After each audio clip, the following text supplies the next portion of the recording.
A very good morning to all of you. आज मोर 1 तीर से 2 निशाना जमीती कि ठाकुर देखा कदली खिया दुईटा काम एका सांगरे हो गला। मोर मॉर्निंग वॉक भी हो गला प्लस मोर जिनस आनिबा भी हो गला डेली मार्केट रू। आज मु घर टू डेली मार्केट जाए मॉर्निंग वॉक करके चलीगली जिनस आनिली पुणी चली चली चली आसली माने मॉर्निंग वॉक जिनस किणा एट ए टाइम हो गला। तापर आज आमर ब्रेकफास्ट थिला मेथी वाला पराठा बंधाकोबी तरकारी आ मोर थिला माछ भजा मार थिला आमलेट। मार आमलेटा मु बनै देइथली आ माँ बनैथिला पराठा तरकारी आ माछ भजा। आमलेटा माँ खाइकी कहला बहुत टेस्टी बनैथिलु। मु मोर पराठा माछ भजा तरकारी खाइकी ऑफिस को पळैली। माँ तार आमलेट पराठा पछे तार खरारे बसिकी खाइला।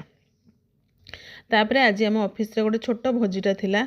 मु जो जगह को जाइथली छोट बेले आमे सेठी रहूतलु माने छोट बेले आमे जगदारे रहूतलु सेही एरिया को मु जाइथली। माने ता परे बोधे 20 वर्ष खंडे हेलाणी मु से एरिया को आउ जाइनी।